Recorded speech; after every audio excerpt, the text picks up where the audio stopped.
Mtazamaji wa Niako TV, karibu katika interview safi kabisa. Jina langu naitwa Hamadi Kombo, mtaalamu wa mambo. Bila shaka ukiona sura hii sio ngeni, hasa kwa upande wa boxing. Leo nipo maeneo ya Tegeta jijini Dar es Salaam, ambapo nipo na kocha maarufu ambaye ni nguli pia, na bila shaka jina lake unalifahamu, ambaye anaitwa Man to Money, na tutaweza kujua majina yake kamili vile vile, na tutaweza kuzungumza ama kupiga story mbili tatu kuhusiana na mchezo huu wa boxing. Na kusiambatana nami mwanzo hadi mwisho tuweze kupata yaliyo mengi kutoka kwake na tuweze kujifunza hayo yote ambayo atatuambia. Kocha, heshima yako? Nzuri. Kwema kabisa. Salama kabisa. Za harakati? Nzuri. Bwana, timu ya Niako TV tumefunga safari hadi kuja maeneo ya Tegeta huku kuja kupiga story mbili tatu. Kwanza tungependa kujua tunakuona kwenye matukio mengi ama event nyingi za boxing. Kwa turudi nyuma kidogo, nani ambaye alikusukuma ama kitu gani ambacho kilikusukuma mpaka tukaingia kwenye hii mchezo wa boxing? Ilikuwa mwaka gani? Kwanza kabisa kwa majina naitwa Salum Jafari, maarufu kwa jina la Man to Money, ni kocha ngumi za kulipwa. Story ya kuingia kwenye upande wa masumbwi ni story ndefu kidogo, ingawa kuingia kwenye masumbwi mtu aliyenisukuma kabisa ni kocha mmoja anaitwa Mane, ni kocha wa ngome jeshini pale Ngome. Huyo ndo alinifanya nikaingia kwenye ngumi, na alinitraining vizuri sana kwa sababu nimecheza sana amacha kupitia kwenye timu yao ya Ngome. Baada ya kumaliza kucheza amacha sikufanikiwa kuingia kwenye pro. Miaka gani? Ilikuwa 2014 hivi. Ya 2013 2014 ndo nilikuwa nipo kwenye amacha. Ya baada ya kumaliza kucheza amacha sikufanikiwa kuingia kwenye pro. Nikawa tunaendelea na shughuli zangu za kawaida. Ya ni hivyo. Sasa kwa ulisema ulikuwa umeshindwa kuingia kwenye pro baada ya kutoka amacha, ukaendelea kwenye harakati nyingine. Kipi ambacho kilikusukuma sasa ukaamua kuwa mwalimu wa boxing na kufua vijana, na tunaona vijana wengi wametoka mikononi mwako, au bado unaendelea kuwafua pia? Kilichonifanya niingie nianze kufanya training, kuwafundisha vijana, niliangalia tu upande wa Tegeta kuwa vijana wapo ila hakuna hamasa ya ngumi. Kwa mimi nikaamua nijiingize kwenye masuala ya ngumi, kuanza kufundisha. Na nilianza mdogo kutokana na harakati zetu unajua. Nilianza mdogo kuwafundisha vijana. Baada ya muda kidogo nikafanikiwa kwenda South Africa. South Africa nimekaa ndani ya mwaka mmoja. Nikapata tena training nzuri. Kwa sababu nilifikia kuna gym moja hivi lipo maeneo ya Pretoria. Kuna kocha mmoja hivi anaitwa Hussein, ndo alikuwa ananipa material akanifundisha. Baada ya kurudi ndo nikaamua rasmi sasa kuanzisha timu. Ilikuwa 2021 nadhani, 2021 ndo nikaamua kuanzisha timu. Baada ya hapo bondia wa kwanza kuanza naye kufanya kazi alikuwa Said Mkola. Ni mtu ambaye nilimkuta, tukaanza mazoezi. Kiupande mwingine nilimbadilisha kwa sababu Said Mkola kipindi anaanza yeye alikuwa anapenda kupigana. Pressure fight. Yes.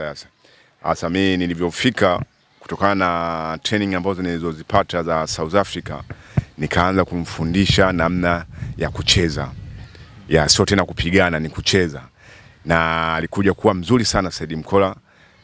Tukapata fighting kama 2-3 hivi, tukapata fighting ya Hamadi Mkude, fighting ya Mali Nyingi, tukapiga KO kwa sababu alijifunza sana. Katamba sana. Yes, alijifunza sana namna kucheza. Tukawa tunapiga vizuri tu. Kwa hiyo ni hivyo. Kocha, tutarudi kwa Mkola. Tuanzie pale ambapo umesema kuwa Tegeta uliona kuna vijana ila hamasa ya mchezo wa masumbwi ilikuwa imelala.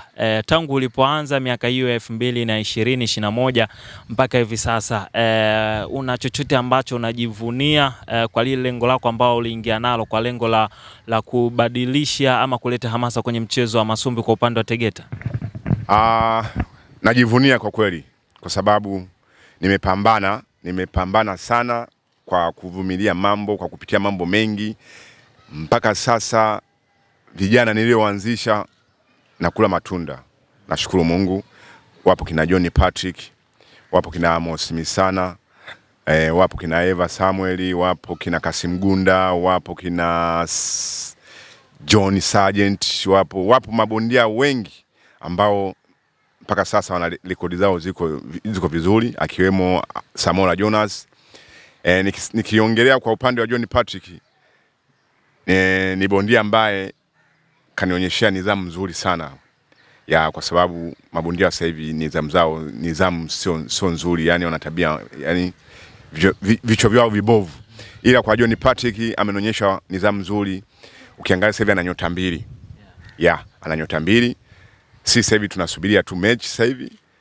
Na nyota 2 hizo kazipata kwenye mechi ambazo ni mechi ngumu. Tulipata mechi Mafia Boxing, tukacheza na Katu Machemba raundi 8, tukashinda. Fighting waliandaa wao Mafia Boxing, wakatupa Katu Machemba bondia wao, tukamkali. Raundi zote 8 tulimpiga na alihesabiwa down, alienda. Kwa hiyo najivunia vijana wapo.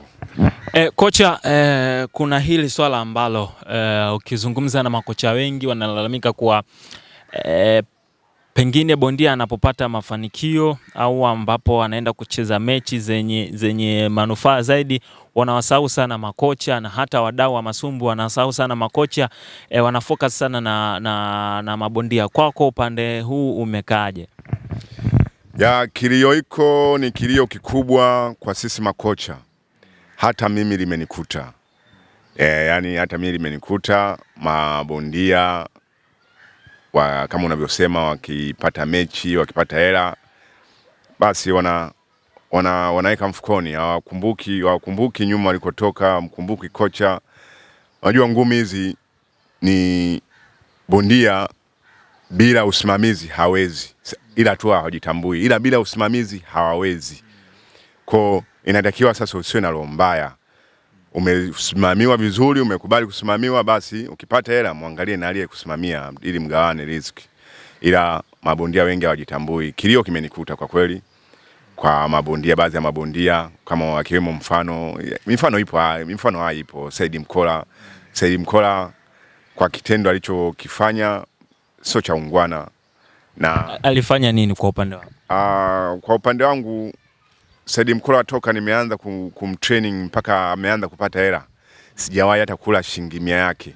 Kweli kocha? Kabisa. Hata shilingi 100. Tunaona hadi amefikia hatua sasa hivi anasimamisha vibanda, alikuwa na gari kama sijakosea. Kwa hiyo hujawahi kupata chochote? Sijawahi kula hata 100 ya Mkola. Mimi hapa naongea kocha man to man. Kabisa. Mungu mkubwa. Unadhani kwa nini? Pengine kuna kitu ambacho ulimfanya, kwa hiyo akaweka nadhiri kwamba nikijipata kocha hatoambulia chochote. Kuna chochote ambacho unahisi ulimfanya? Ni roho mbaya tu. Hakuna kitu kingine chochote, ni roho mbaya tu. Ni roho mbaya tu ya bondia. Lakini inshallah maana Mungu atanilipa tu kwa kivingine, atanilipa, hamna shida.